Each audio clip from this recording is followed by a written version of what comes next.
Alright, so this comes about because we're doing the thing where we do 31 videos in October, and we kind of try to look at all the different aspects of horror and stuff like that. Honestly, if it wasn't for this, I don't even think I would have even seen these movies. And I'm pretty adamant about seeing as much as I can, especially in the horror genre, but this whole concept of the childhood ruining thing, I think they're trying to call this the twisted childhood universe that they're building. There's like this, I think there's like a Steamboat Willie thing. There's the Grinch thing with David Howard Thornton. I just don't have a lot of interest in any of this because it's just the concept alone feels like the epitome of the problem we have with a lot of things like this, where it's like we have a concept and we don't really go beyond that. Nobody's interested in going beyond that. Um, with that said, there is something in these two movies where I do, speaking of Thornton, um, there does seem to be a sort of taking out of the pages of Terrifier in this case of these movies, in that the first movie is basically, oh, here's the concept, and here's all of our gore, and here's all these characters introduced just to die, and it's trying to be like a classic slasher thing, but overall it's just gore for the sake of gore with really nothing behind it. It's maybe one of the most empty movies, if not ever, at least to make the profit that it did. And then the second movie is like, okay, let's try to do something now. Like now that we've gotten out there and we've made some money, let's try to actually tell some kind of story, whether it be some kind of background or expansion or whatever it is basically what these two movies feel like. But to start with this first one, which introduces the concept, it's the idea that the characters in the Hundred Acre Wood are like crossbreeds, I think they call them, where they're half animal, half human, and then when Christopher Robin grows up and leaves, they feel abandoned, so they go hungry, so they eat Eeyore out of desperation, and then that basically makes them go insane and abandon all of their human qualities, and they are strictly the animals now. And now they are murderous slashers.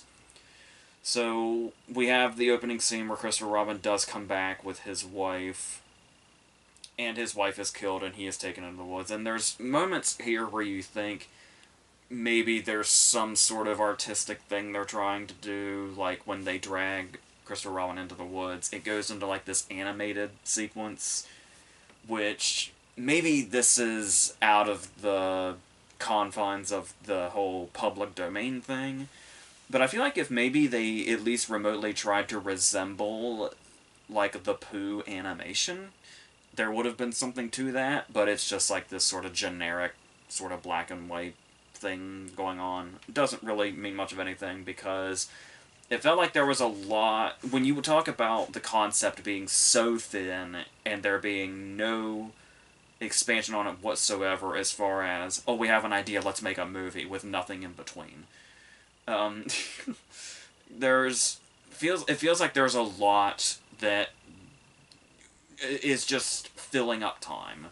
And there's stuff that's not here, it's not shot. Like, for instance, a scene of Christopher Robin being dragged into the woods, or just the fact in general how many shots just sort of linger on the woods. It's like the same shot where the camera is stationary and the woods are just sitting there, and we'll just look at that for what feels like long periods of time. Like I said, just to fill in that already really short runtime. So they, and as far as like going into the whole having the characters of Hundred Acre Wood being humanoid and being these monsters, I mean, with any low budget, you can forgive a lot of things, but some pretty amazing things have been done with very low budgets. Like, I hate to keep coming back to Terrifier, but just as one example, of what you can do with a small budget. How those movies, while they feel small, they look like they're more expensive than they are. This looks like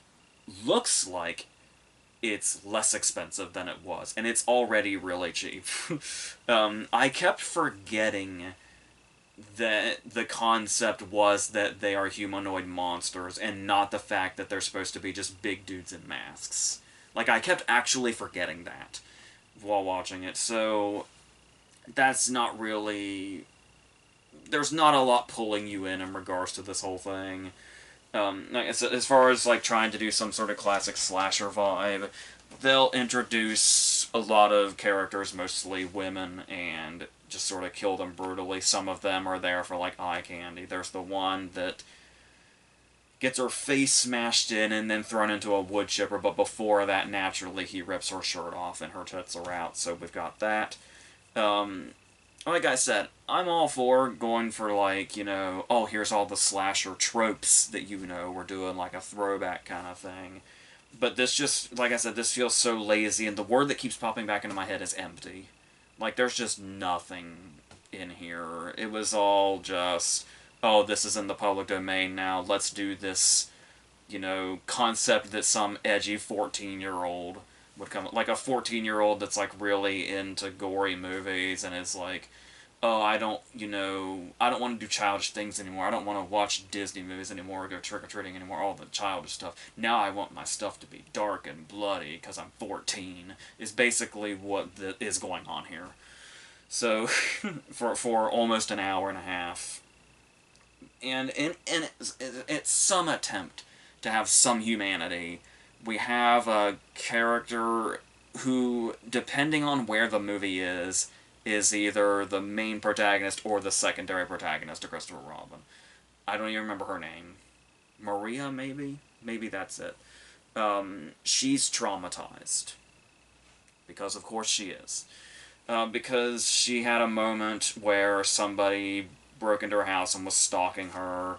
There's a moment that could have been effective where she, like, feels like she's being watched, and she sort of peeks through the curtains, and she supposedly sees a set of eyes. I don't know. There was a lot of editing going on to show, like, it was trying to visually show us, like, oh, look how scary it is, but actually really, amplifying the actual scary thing that it was attempting to. So just in the editing and the noise, like the soundtrack noise, we're under the impression something scary happened, I guess. Like, it's not even trying to be suspenseful or anything like that, or atmospheric or anything. Even this moment where, like, the dude that was stalking her is, like, right by her bed and, like, almost, like, kind of molesting her while she's sleeping. That's not, like, there should be a major, major creep factor in that. That should make your skin crawl and get, like, right under you and just, but it's just nothing is there. Just absolutely nothing emotionally or otherwise is there. You feel absolutely vacant looking at this stuff that should be, terrifying you or whatever, and it's not there. So they continue on with, like, okay, what else can we do with the stuff that you know from your childhood that we're gonna make scary now? So Christopher Robin gets whipped with Eeyore's tail, and it makes lashes like an actual whip does for some reason. I don't know. There's, of course, with the title, you'll know that when Winnie-the-Pooh is eating honey, now it's just like, let's get Pooh eating honey, but it's like the most grotesque honey eating ever. It's, yeah. But, like, once again, you see the idea, but the effect is not there. And when you look at, like, him getting whipped with Eeyore's tail, or him being showered in the blood of his mutilated wife, you would think, like, that just sounds unpleasant. And I've called movies out for that before, where it's like, there's not even any fun in it, it's just being unpleasant, but it's not even. I'm watching him get whipped with Eeyore's tail, and I'm watching him taking a forced shower in his mutilated wife's blood. And I'm just, what are we doing here? Like, I'm not even taking aback by the unpleasantness. It's just... I'm just trying really hard to feel something. And I can't, and just nothing is there. And it's like, even, like, take your mind to those places. It's like, yeah, you know, think of all the things he shared with that mutilated corpse that he's screaming over now as he bathed in her blood, and think about, you know, the memories they were gonna have, all the life plans they had, all the secrets they told each other, all the intimate nights they had together, and it's like, I'm trying so hard to feel, and I can't. Not, like, I'm trying to fill in every single blank that they're leaving out, and I've still got nothing. I've got absolutely nothing for what's going on here. Like, I'm not even mad. It's just... I don't know. And it continues on. We've got Selfie Girl, who...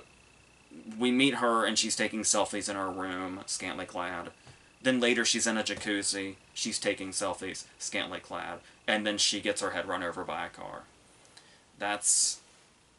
It's just empty scene after empty scene of nothing and nothing. Like, it's things we recognize as, oh, these scenes feel kind of familiar from all those movies I watched in the 80s, but I don't know, there's no fun factor or anything like it. There's no real, like, effect to, like, even a moment when it's like, even in the worst movies like this, might surprise you with, like, oh, that's a pretty effective bit of, like, you know, practical gore or something like that.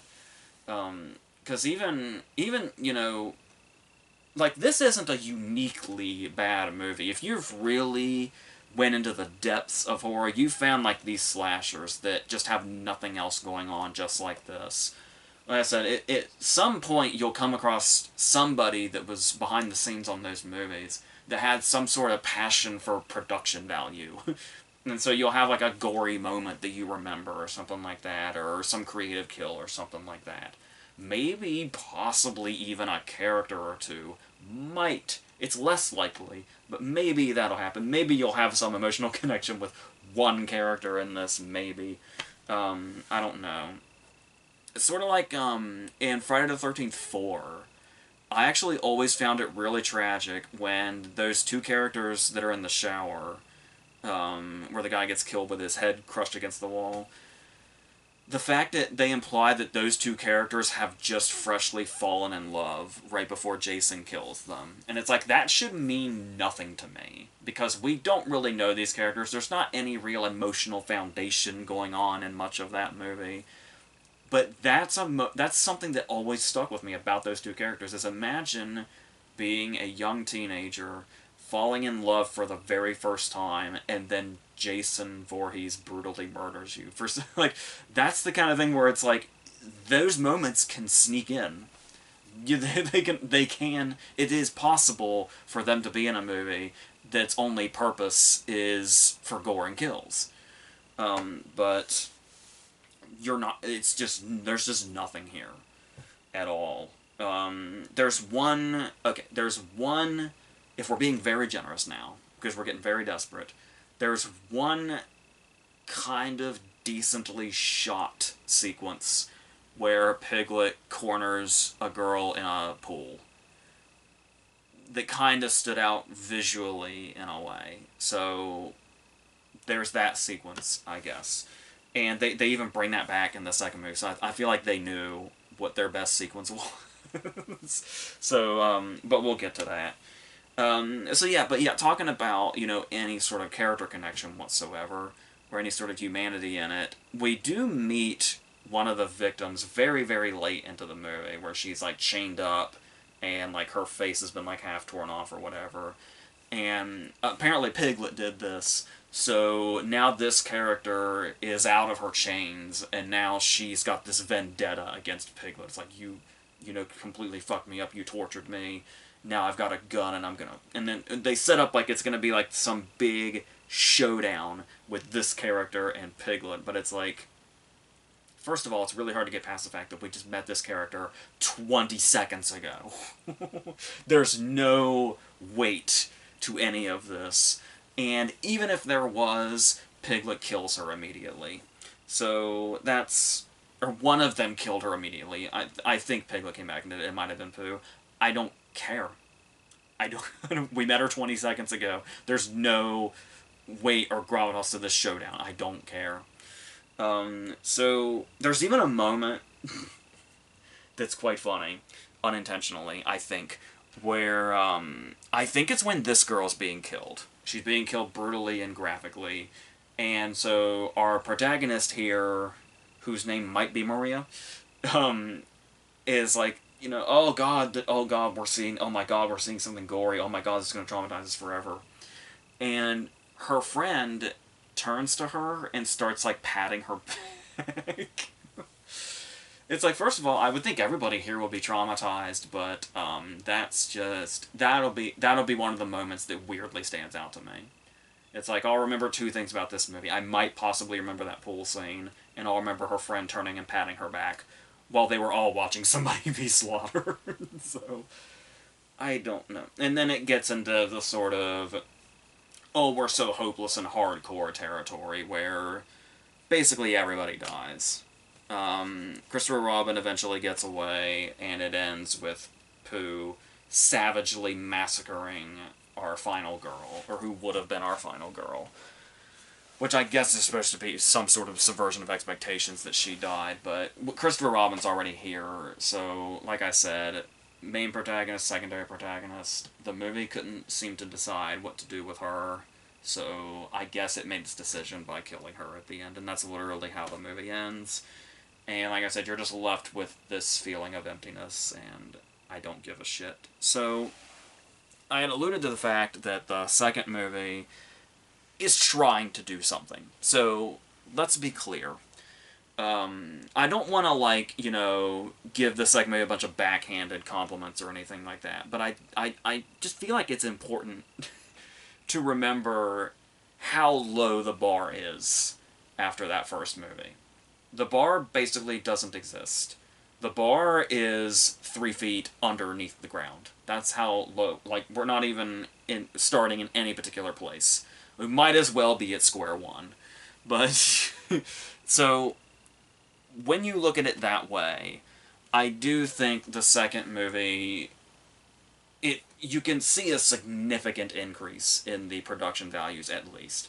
And with there being, no time between these two movies, that's something. It is like a case of, was this the movie they had in mind initially, but first they needed to make the gore fest. I guess that's something very similar to Terrifier's trajectory. So, as far as, me talking about, it just looks like people in masks, it does look like, it still looks like cheap makeup, but at the very least you can now tell that Pooh is supposed to be inhuman. So, that's a step up. Right there. There's a step up in the gore, more or less. There's a character, I think, named Aaron, who gets very graphically disfigured in a way that's a pretty decent makeup job for the budget that we're working with here. And like I said, based on the stuff we saw in the previous movie. And so this is now... And it bothered me at first that they didn't bother to go... They couldn't be bothered to go with another subtitle. Like how the first movie was Winnie-the-Pooh, Blood and Honey. This one could have been Winnie-the-Pooh, something else. No, it's just Winnie-the-Pooh, Blood and Honey 2. Now, at first that bothered me, but then the more I thought about it, the more I was like... Maybe I'm being generous. I like that it rhymes. That's the best I can give it.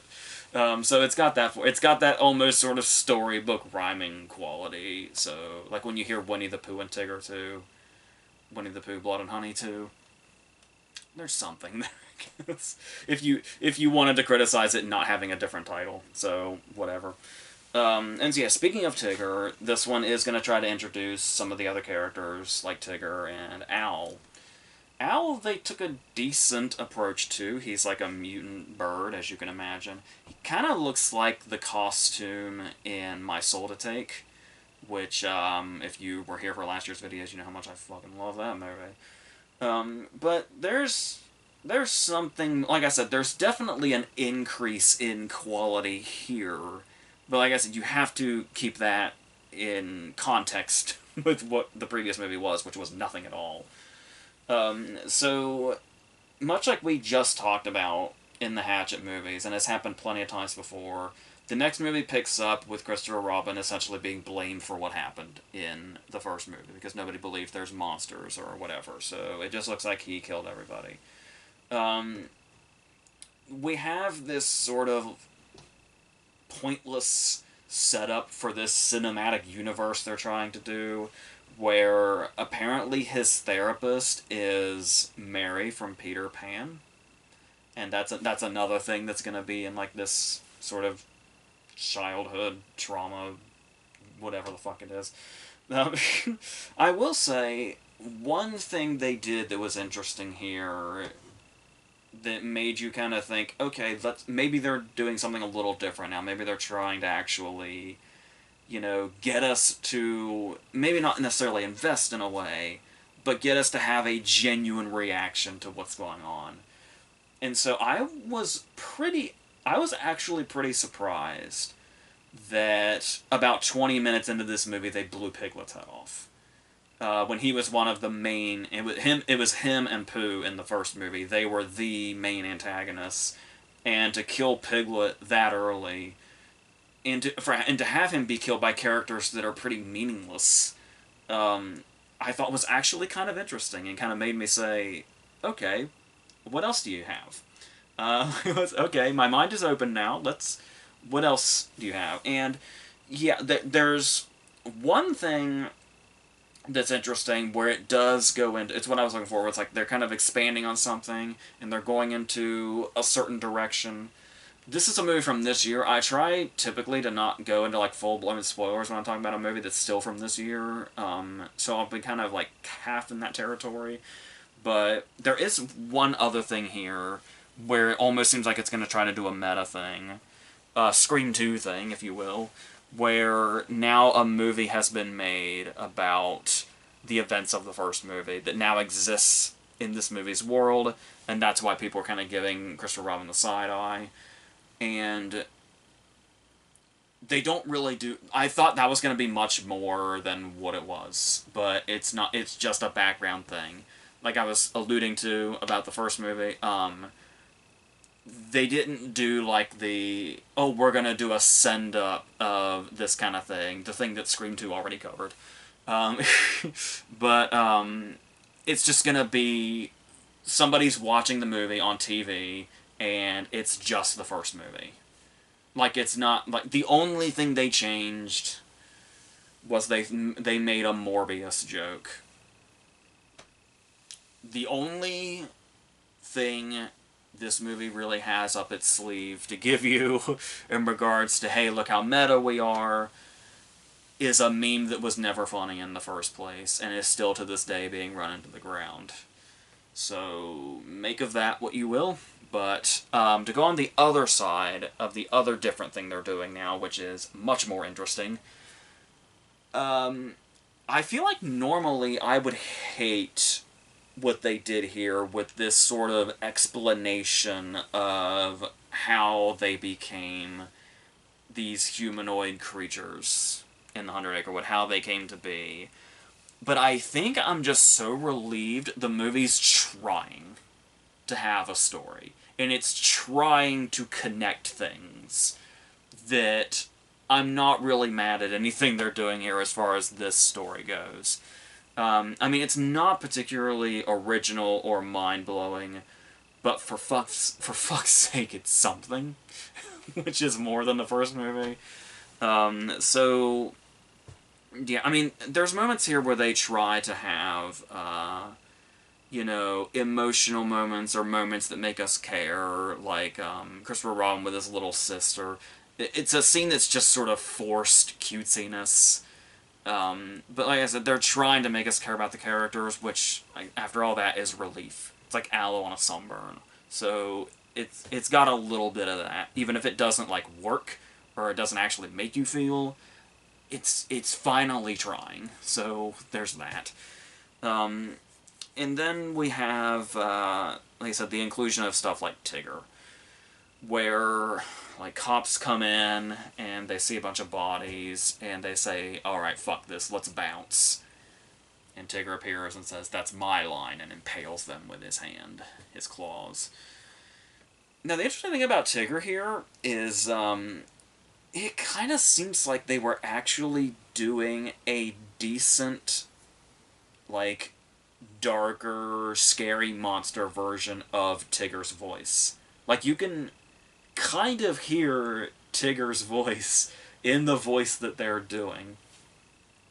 But then by the time Tigger's going on like a full killing spree at the end, for some reason now he's basically Freddy's voice.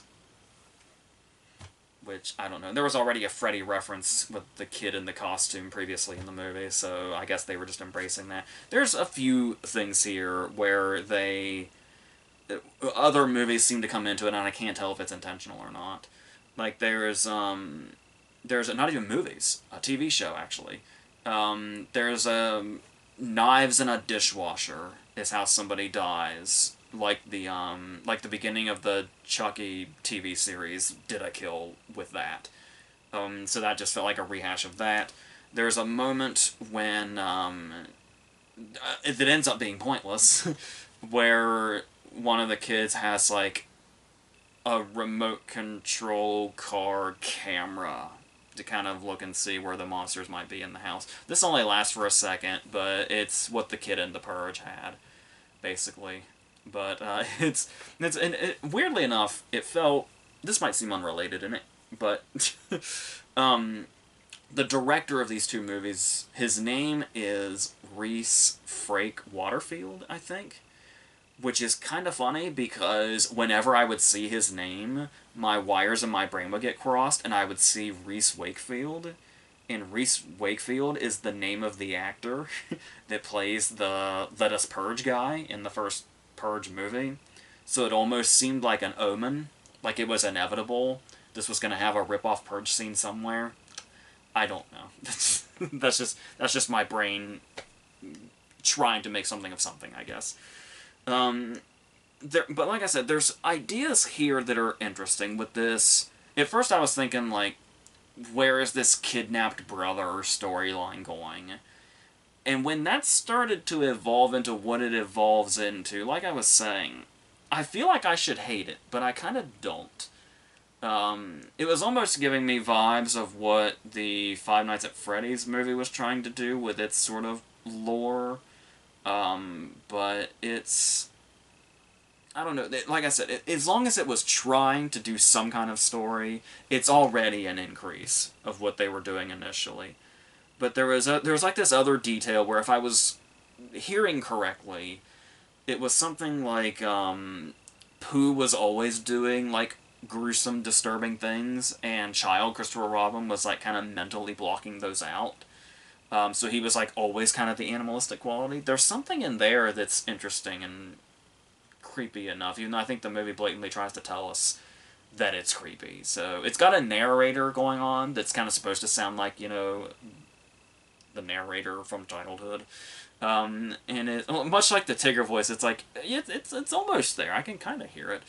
But, yeah, but then, you know, when it's time to wrap up, we go to a rave, a very small rave, and we're basically just here to rack up the body count, where it's just everybody being killed off by Pooh and Tigger and Owl in graphic ways, and here it basically loses most, if not all, of the credibility it was able to build up with that sort of side plot that I was kind of okay with. And so and it's a lot of cases where I was talking about, like, you know, the creative kills and stuff like that. There's a lot of head smashings at this rave, and the heads just, like, disappear into red mist. And it's like, there's one moment where Pooh, like, punches a girl's head in against a wall, and you see it, like, cave in. And it's like, oh, that was the one head they had on their practical budget. Everything else is just exploded into red mist. And then, you know, it's just Pooh going from room to room, just, you know, cutting heads off and ripping limbs off. And it's like, just at the very last minute, they're trying to rack up their body count as much as possible. And we're right back full circle to just the empty nothingness that the first movie was.